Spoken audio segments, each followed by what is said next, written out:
तो जय हिंद बच्चों, कैसे हैं आप सब। आई होप आप सब बहुत अच्छे से होंगे। तो चलिए आज हम एक्सरसाइज 1.2 का क्वेश्चन नंबर देखते हैं 6। 5 क्वेश्चन तक मैं बना दिया था पिछले वीडियो में। आज क्वेश्चन नंबर 6 पढ़ेंगे, इसके बाद 7 अगर होगा तो इसी वीडियो में हम देख लेंगे। क्वेश्चन नंबर 6 बहुत सिंपल क्वेश्चन है जो दिया हुआ है, बस उसी को देखकर हमें समझ लेना है थोड़ा सा, ठीक है। तो चलिए बिना देरी के स्टार्ट करते हैं। क्वेश्चन बोल रहा है कि let A equal to 1 2 3, B equal to 4 5 6 7 and let F equal to 1 4 2 5 3 6 be a function from a to b so that f is 1 1। बोल रहे हैं कि मान लीजिए कि ये कोई फंक्शन है 1 2 3 का, b है 4 5 6 7 का एक फंक्शन, और फंक्शन f जो है तो वो है इन दोनों का क्या है कॉम्बिनेशन में। अगर जो फंक्शन बना है वो है 1 4 2 5 और 3 6। तो हमें करना है b फंक्शन, ये क्या है फंक्शन है, तो a to b शो करना है हमें कि a से b जो है ये फंक्शन है वो क्या है फंक्शन 1 1 है। 1 1 यानी एकाएक फंक्शन है, एकाएक फंक्शन। तो एकाएक फंक्शन के लिए हमें देखिए हमारे पास दिया हुआ है, ये हमारे पास क्या होता है, हमारे पास होता है एक डोमेन और एक होता है डोमेन। मान लीजिए डोमेन ये ए हो गया, सॉरी कोडोमेन, और ये बी हो गया। डोमेन में मान लीजिए दिया हुआ है 1 2 3, बी में दिया हुआ हमारा 4 5 6 एंड 7, ठीक।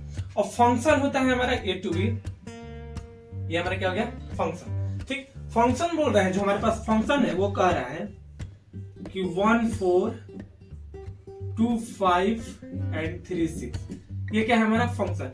यानी फंक्शन क्या होता है एफ एक्स, होता है F X is equal to क्या होता है Y, F X is equal to Y होता है, ठीक। ये होता है हमारा, हम कोऑर्डिनेट जब लिखते हैं किसी में तो ये होता है एक्स कोमा वाई, ऐसे लिखते हैं हम कोऑर्डिनेट को, लिखते हैं एक्स कोमा वाई। तो ये हमारा होता है एक्स, ये होता है वाई, यानी F1 तो हमारा y का मान कितना 4। यानी ये बता रहा है कि 1 का जो इमेज है वो किस पर बन रहा है 4 पे। F2 यानी F2 तो हमारा जो y आएगा वो आएगा 5, यानी 2 का इमेज 5 पर। F3 तो अब हमारा y जो आता है F3 तो y आता है हमारा 6। बस इतना ही फंक्शन दिया हुआ है, फंक्शन यही है। तो ये क्या है हमारा, हम क्लियरली देख रहे हैं कि 1 को डोमेन का प्रत्येक का जो इमेज है को डोमेन में अलग अलग बन रहा है। तो अलग अलग इमेज बनता है तो हम उसे क्या कहते हैं एकाएक कहते हैं। यही पूछ रहा है कि क्या है एकाएक है कि नहीं, तो सिद्ध करना है, यही दिखाना है कि ये एकाएक है। तो हम लिखेंगे क्लियरली फंक्शन इज 1 क्लियरली हमारा जो फलन हो गया क्या हो गया 1 1 हो गया, क्योंकि इसका प्रत्येक का इमेज अलग अलग बन रहे हैं। अब देखिए ये ऑन टू है कि नहीं, हमें आप बताइए, तो क्वेश्चन में नहीं लेकिन आप बताइए ऑन टू है कि नहीं, कमेंट कीजिए ऑन टू है कि नहीं। जी नहीं, बिल्कुल ऑन टू नहीं, क्योंकि देखिए कोडोमेन में एक 7 ऐसा अंक है, 7 एक ऐसा एलिमेंट है कोडोमेन में जो किसी का प्रतिबिंब नहीं है, यानी ये खाली बच जाता है। और जब कोड डोमेन में खाली बच जाता है तो 1 टू फंक्शन नहीं होता है। उम्मीद है कि 1 और 1 टू समझ में आ गया, क्वेश्चन नंबर 6 समझ में आ गया। चलिए अब क्वेश्चन नंबर हम 7 देखते हैं। 7 नंबर जो क्वेश्चन है वो बोल रहा है in each of the following case state whether the function is 1 1 on to और बाइजेक्टिव। अब देखिए बाइजेक्टिव क्या होता है, इंजेक्टिव और सर्जेक्टिव तो हम पढ़ लिए थे, लेकिन वो एकाएक और आच्छादित होता है। ये बाइजेक्टिव क्या होता है, तो जी सर बाइजेक्टिव ज्यादा कुछ नहीं होता है, 1 1 ऑन टू फंक्शन पढ़े हैं उसी को हम क्या कहते हैं बाइजेक्टिव, यानी बाइजेक्टिव को बोलते हैं 1 1 और ऑन टू फंक्शन। मैं बोला था कि यही 3 इंपॉर्टेंट है। एक देखिए ऑन टू इंपॉर्टेंट है, एक 1 1 इंपॉर्टेंट है और एक 1 1 ऑन टू इंपॉर्टेंट है। इसी से क्वेश्चन आता है, इससे बाहर से क्वेश्चन नहीं आता है, ठीक।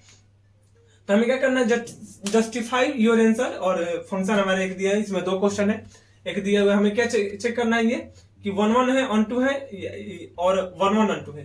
यानी 1 1 किसे कहते हैं जो अलग अलग प्रतिबिंब बनाते हैं, और ऑन टू किसे कहते हैं जो जिसके कोड डोमेन में कोई भी एलिमेंट बचा ना हो। और 1 1 ऑन टू किसे कहते हैं जो 1 1 भी हो और 1 2 हो, इसे 1 1 ऑन टू बोलते हैं। तो ये कोई बड़ी बात नहीं, मतलब वही बात बोल रहा है दोनों, कोई बात नहीं। अब देखिए हम इस तरह के फंक्शन का आपको बताए थे कि कैसे सिद्ध करते हैं 1 1 ऑन टू। जैसे फंक्शन जो दिया होता है इसमें क्या करते हैं 1 1 सिद्ध करने के लिए जो हमारा फंक्शन दिया होता है फंक्शन, उससे हम क्या करते हैं fx1 हम मान लेते हैं पहले 4x1 और fx2 मान लेते हैं, x की जगह पर x1 x2 रख कर देख लेते हैं 4x2। अब हम क्या करते हैं fx1 जो आता है वो fx2 के बराबर करके देखते हैं।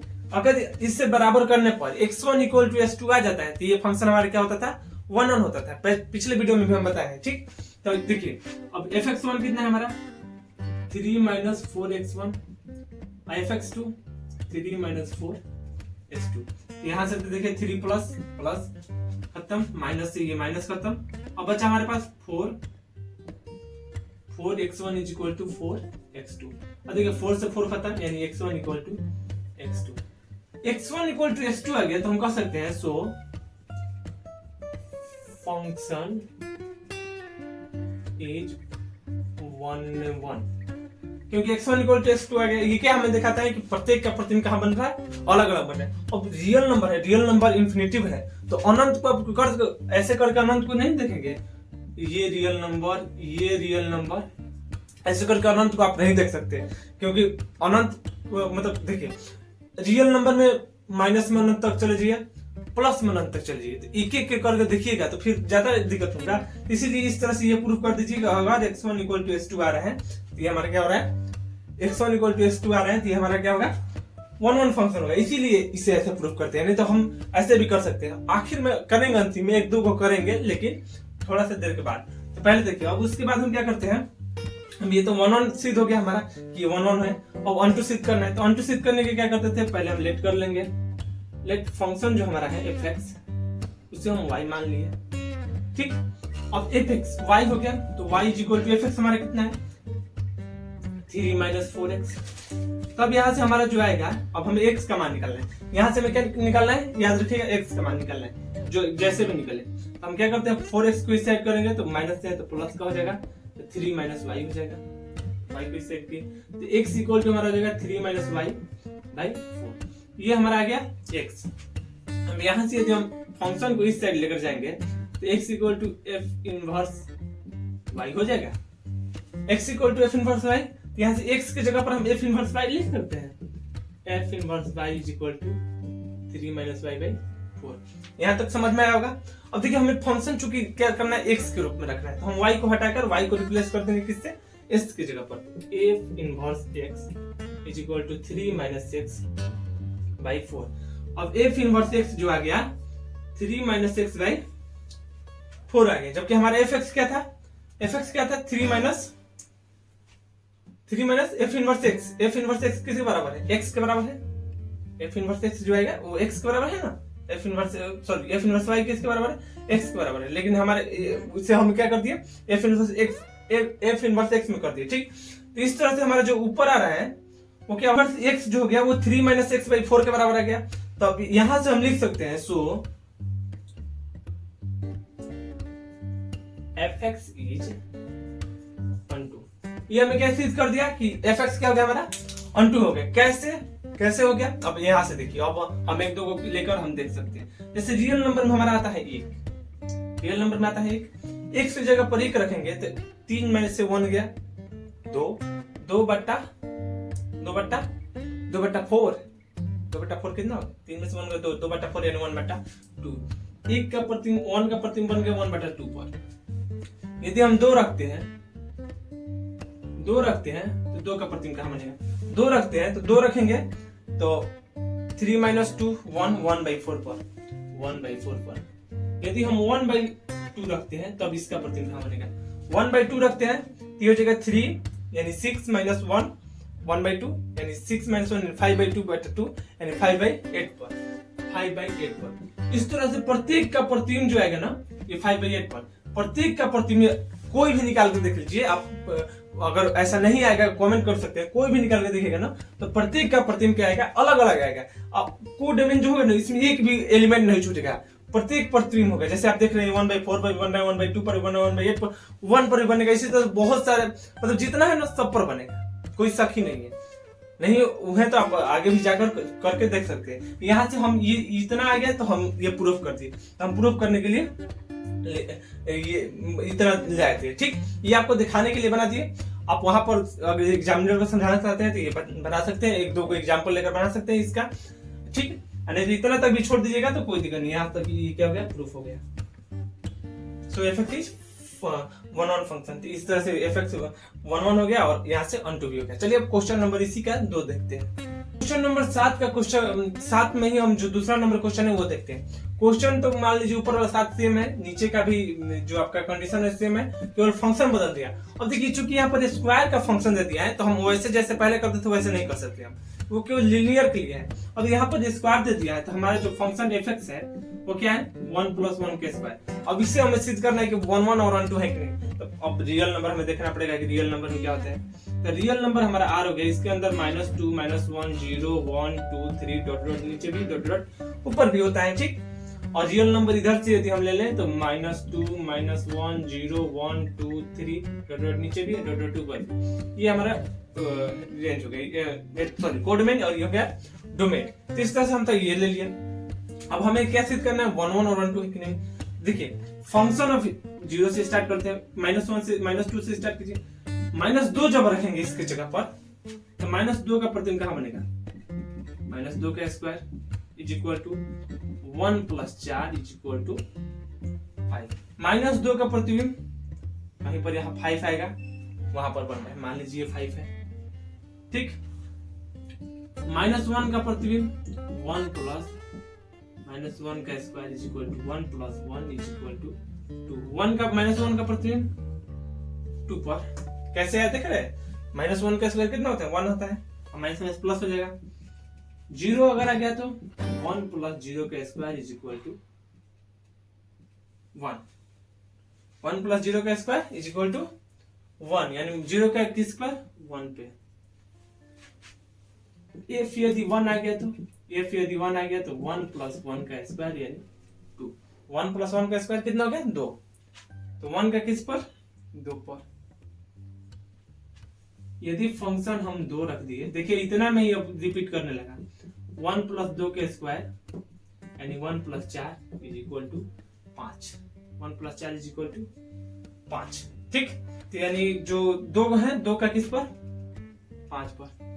देखिए -2 का भी 5 पर, 2 का भी 5 पर, 1 का 2 पर, -1 का भी 2 पर, 0 का 1 पर। इस तरह से हमारा जो है डॉट डॉट जब निकालिएगा आगे तो फंक्शन क्या कर रहा है, अलग अलग नहीं बन रहा है। हम देख रहे हैं कि यहाँ से ये क्या हो रहा है, इमेज अलग अलग नहीं बन रहा है।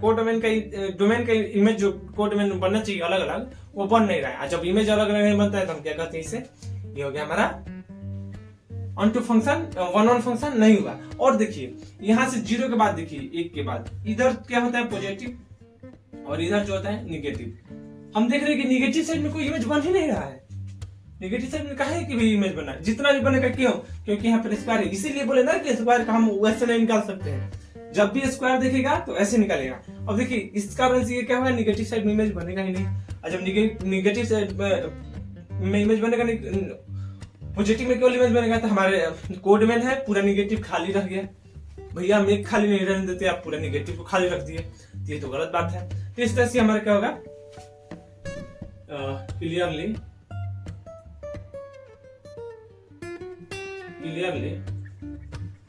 fx is neither 1 1 nor onto। fx is neither 1 1 और nor onto।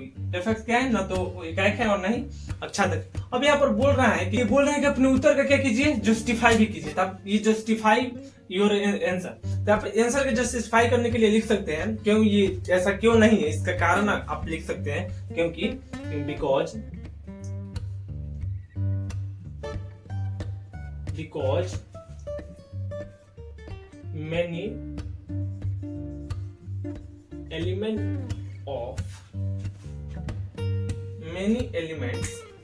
many elements are left in codomain। many elements are left in codomain। codomain में बहुत सारे एलिमेंट बच जाते हैं, on which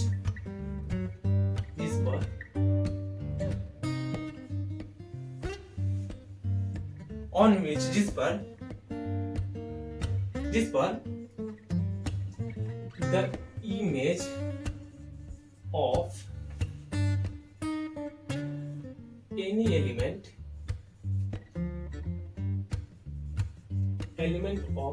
डोमेन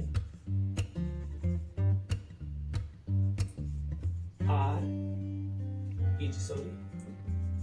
इज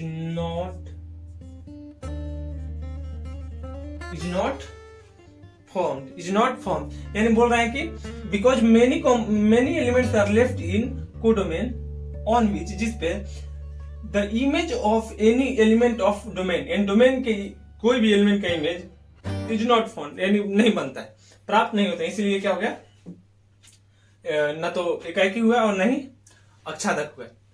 उम्मीद है कि क्वेश्चन नंबर 7 आपको समझ में आएगा। अगर वीडियो पसंद आएगा तो लाइक करके शेयर करना बिल्कुल ना भूलें। Thank you.